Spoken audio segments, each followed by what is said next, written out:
దీనికంటే ఇంకేమైనా సాక్ష్యం కావాలని చెప్పండి. బయట వచ్చి ఉంటారు, పూజ అయ్యేటప్పుడు వస్తారు. యోగ్యత కావాలండి. అట్లాంటి వాళ్ళ మాటలను మనం నమ్మితే ఎలా ఉంటుంది? బ్యారేజ్ వెయ్యి.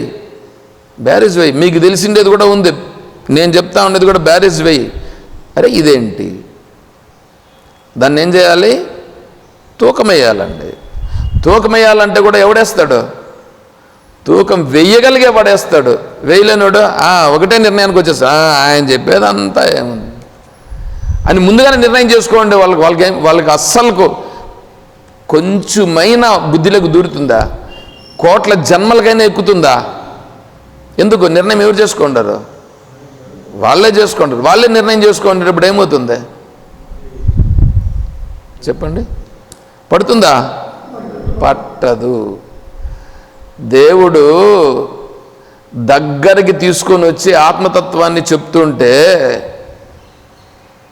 మీ దగ్గరికి తీసుకొని వచ్చి ఆత్మతత్వాన్ని చెప్తూ ఉంటే దాన్ని విడిచిపెట్టి దూరంగా పోతున్నారంటే దాన్ని దూరం చేసుకునేది ఎవరు? వానంతటికి వాడే దూరం చేసుకున్నాడు. వానంతటికి వాడే దూరం చేసుకుంటా అంటే ఇంక దేవుడు ఏం చేస్తాడు? అర్థమవుతుందా? మీరు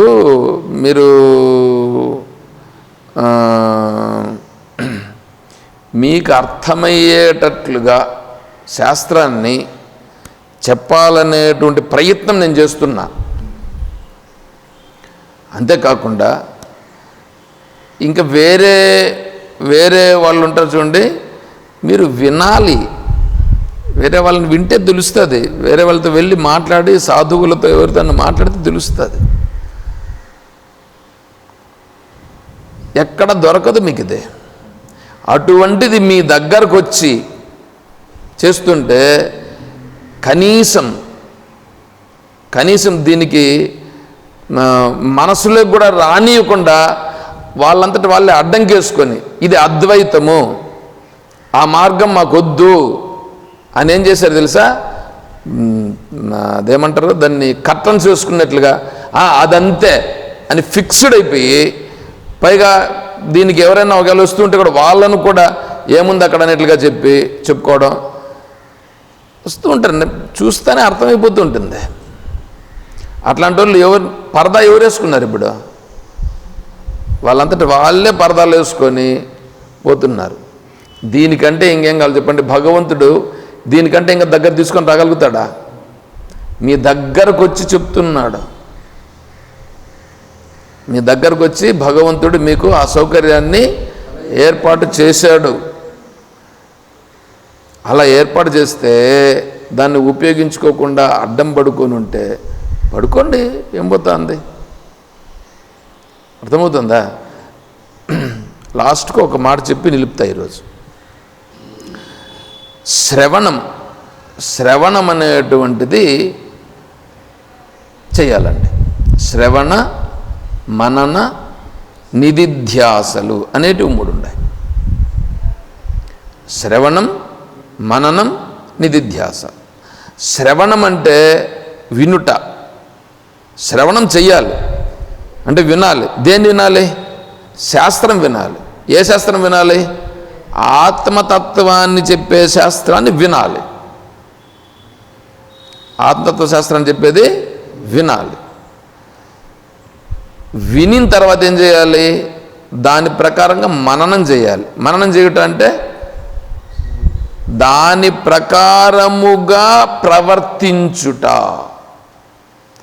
మననం అంటే ఓం ఓం ఓం ఓం అనుకుంటా కూర్చుండేదే కాదు, అది కూడా అనుకోవాలి. నువ్వు చేసే వాటిలో కూడా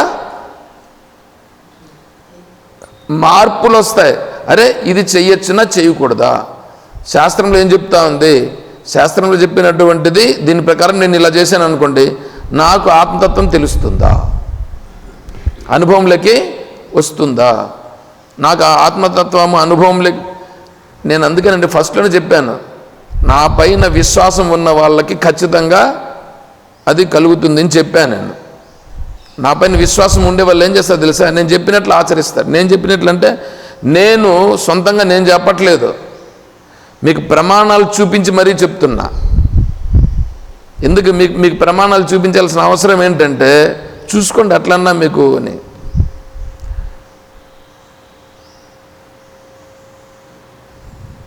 ఈ ప్రకారంగా మనం చెప్పినప్పుడు ఏం చేయాలి? అప్పుడు ఆ ప్రకారంగా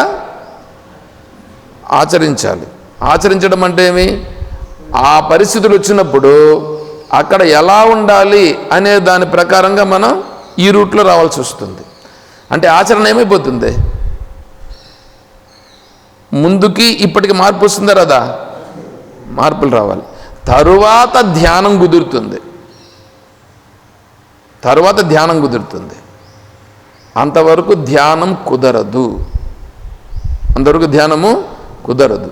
సరే, శ్రవణం అనేటువంటి దాన్ని 3 రకాలైనటువంటి శ్రవణం చెప్పారు.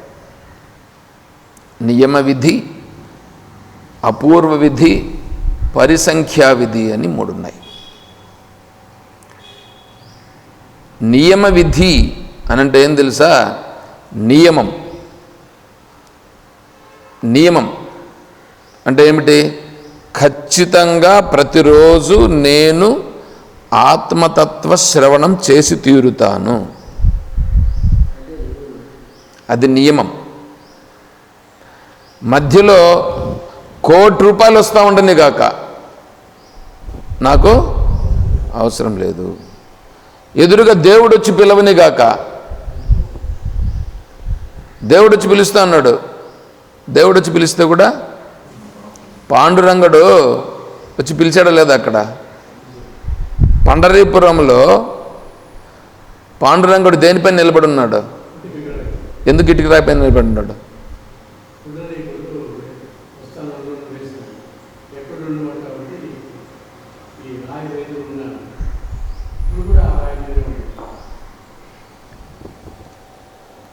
ఆయన వచ్చి పిలిస్తే కూడా ఈయన లేచాడా?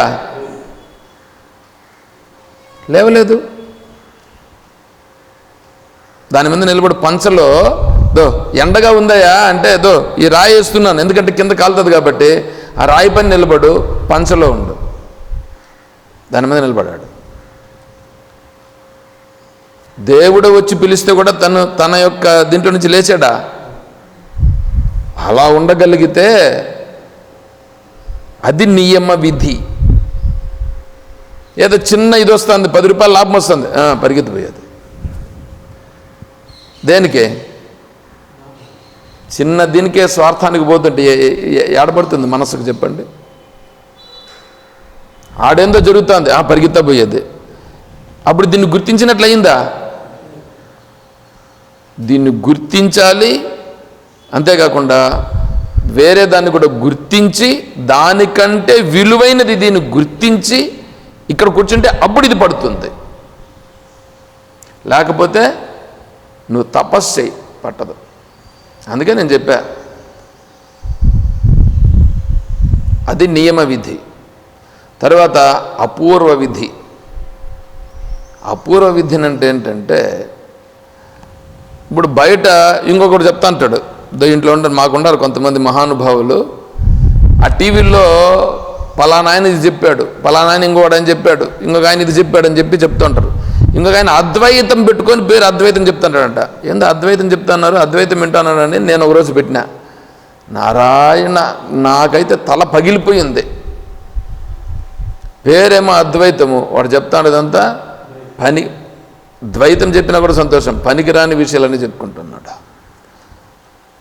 అట్లాంటివన్నీ వింటూ ఉన్నాడు.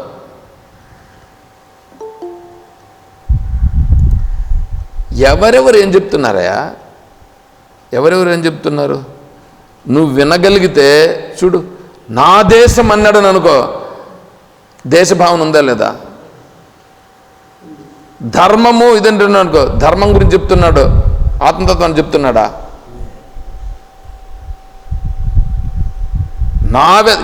ఏమంటే వేదం ఎవరికండి సంబంధం? ఎవరెవరికి వేదం పైన హక్కు ఉంది? భారతదేశం వాళ్ళకి మాత్రమేనా? ఏం భారతదేశం వాళ్ళు ఏమన్నా వేదం నుంచి ఏమన్నా పుట్టుకొని వచ్చినారా? మిగతా వాళ్ళు పుట్టలేదా? నా దేశం అంట, నా దేశం అంట, నా వేదం అంట. ఎవడు చెప్పాడు నీకు? వేదం చెప్పింది ఆ మాట ఏమన్నా? అట్లా వాళ్ళు మాట్లాంటారు, వీటికొచ్చి నన్ను మాట్లాడతారు. నేను ఎట్లా చెప్పాలి? అప్పుడు వాళ్ళకి పడుతుందా? అపూర్వం అని అంటే గుర్తించాలి. అమ్మా ఏంది, నేను వేరే వాళ్ళు చెప్తే కూడా విన్నానే, వేరే వాళ్ళు చెప్తా ఉండేదానికి ఈడ చెప్తా ఉండేదానికి ఎంత గొప్పగా ఉంది అని తెలియాలి, గుర్తించాలి. గుర్తిస్తే అది అపూర్వం. అలా గుర్తించకుండానే వాళ్ళు అట్లా చెప్తున్నారే, వీళ్ళు ఎట్లా చెప్తున్నారే. ఇంకొక ఆయన పెద్ద సాధువు అండి, ఆయన వరల్డ్ ఫేమస్ అండి. వరల్డ్ ఫేమస్ అయితే అంటే ఇంకొక ఆయన చెప్తున్నాడు, మీరు ఎవరైనా సరే దేవుణ్ణి చూస్తారా? నేను చూపిస్తా. మీరెవరు చూడలేరు కానీ నేను చెప్తాను. ఒక అతన్ని, ఆయన పిల్లండి, నేను పూజ చేస్తాను, పైనుంచి దేవుడు దిగుతాడు, ఆ దేవుడు దిగిన తర్వాత మళ్ళీ పోతాడు. ఆయన చూడగలుగుతాడు. ఆయన ఎందుకంటే ఆయన మాత్రమే చూడగలుగుతాడు, మిగతా వాళ్ళు మీరు ఎవరు చూడలేరు. ఇట్లాంటి బ్లఫ్ చేసే వాళ్ళని ఏం చెప్పాలి చెప్పండి? అట్లాంటి వాళ్ళను పల్లకీళ్ళు కట్టి మోస్తారు.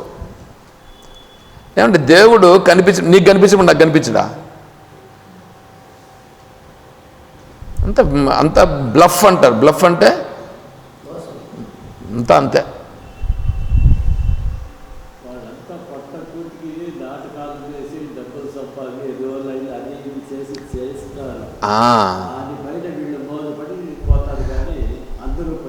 అందుకే అపూర్వ విధి. అపూర్వ విధి విని ఏం చేయాలా? అమ్మా ఇది గొప్పది, ఇది సత్యమని గుర్తించాలా. ముందు నియమం, తర్వాత అపూర్వం, తర్వాత పరిసంఖ్యా విధి. ఒకసారి గుర్తించిన తర్వాత ఏం చేయాలి తెలిసిన? వేరే వాళ్ళు చెప్పేది నిలిపేయాలి. ఎవరు చెప్పేదాన్ని వినాల్సిన పనిలే, ఎవరు చెప్పేదాన్ని వినాల్సిన పనిలే. అన్నీ కట్ చేసేసి నిలిపేసి దూరం పెట్టేసి ఇక్కడే తత్వం పూర్తిగా తెలుసుకునుట. తత్వం బాగా పూర్తిగా తెలుసుకుని ఆ తరువాత మిగతా వాళ్ళది కూడా మళ్ళీ వినొచ్చు. ఎందుకంటే బాగా స్పష్టంగా తెలిసిన తర్వాత వేరే వాళ్ళు చెప్తా ఉంటే కూడా వాళ్ళు చెప్తా ఉండేది ఏ స్థాయిలో చెప్తున్నారనేది తెలుస్తుంది. అప్పుడు ఇంక వీడు పతనం అయ్యే అవకాశం ఉండదు. అప్పుడు పతనం కాడు వీడు. అంటే ఆ పతనము కాని స్థితికి చేరేటంత వరకు శ్రవణం చేయటనుందే, అది పరిసంఖ్యా విధి. అంటే ముందు ఒక గురువును ఖచ్చితంగా ఎంచుకొనుట, ఆ గురువు చెప్పిన దానిలో స్థిరపడుట, ఆ గురువు చెప్పే దాంట్లో అపూర్వత్వమును స్వీకరించుట, ఆ తర్వాత ఆ గురువుని ఆశ్రయించి తత్వాన్ని తెలుసుకుని ఆ తత్వములో స్థిరపడిన తరువాత నువ్వు ఆ తత్వంను పంచుట. వేరే వాళ్ళు చెప్పేదాన్ని విన్నా కూడా అప్పుడు నువ్వు పతనము కాకుండా ఉండగలుగుతావు. అలా శ్రవణం చేయాలి. శ్రవణం చేస్తేనే నీకు జ్ఞానం కలుగుతుంది. శ్రవణం చేయకుండా జ్ఞానం కలగదు. విచారేణ నా అన్య సాధనై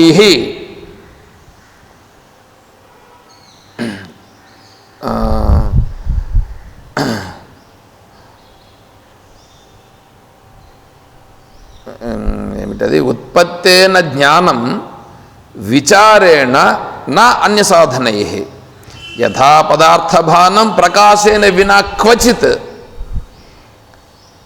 అపరోక్షానుభూతి గ్రంథములో శంకరాచార్య స్వామి వారు చెప్తున్నారు, ఏమిటి? విచారణ చెయ్యకుండా నీకు ఆత్మజ్ఞాన మార్గంలో వెళ్ళుట జరగదు. దానికి ఎట్లంటే ఉదాహరణ, ఒక వస్తువు కనిపించాలంటే వెలుతురులోనే కనిపిస్తుంది, వెలుతురు లేకుండా కనిపించదు. ఆ వెలుతురే ఇక్కడ విచారణ. విచారణను ఎవడు పట్టుకుంటాడో వాడికి మాత్రమే ఆత్మజ్ఞాన మార్గం వైపు ప్రయాణం చేయడం అనేది జరుగుతుంది. ఎందుకంటే విచారణలో ఒకదాన్ని విడిచిపెట్టడం అనేది జరుగుతుంది, ఒకదాన్ని పట్టుకోవడం జరుగుతుంది. దేనిని విడిచిపెట్టాలి, దేన్ని పట్టుకోవాలి అనేది వస్తుంది. దేన్ని విడిచిపెట్టాలా, దేన్ని పట్టుకోవాలా, దేన్ని ఎంతవరకు పట్టుకోవాలా, దేన్ని ఎంతవరకు విడిచిపెట్టాలా, ఇది కూడా అంతా విచారణలో తెలుస్తుంది. విచారణలో తెలిసిన తర్వాత ఆ ప్రకారంగా ఉండుట, ఆ ప్రకారంగా బుద్ధికి తెచ్చుకొనుట, ఆ ప్రకారంగా వ్యవహారము చేయుట, అది మననం. ఆ తర్వాత ధ్యానం చేస్తే కుదురుతుంది మనసు. అంతేగాని ఇవంతా ఏమీ లేకపోతే తత్వం అర్థం కాదు. కాబట్టి నియమ విధి, అపూర్వ విధి, పరిసంఖ్యా విధి రూపముగా శ్రవణము చేసి ఆత్మతత్వ మార్గంలో ప్రయాణం చెయ్యాలి. చేస్తేనే మనకు దృఢపడుతుంది. ఓం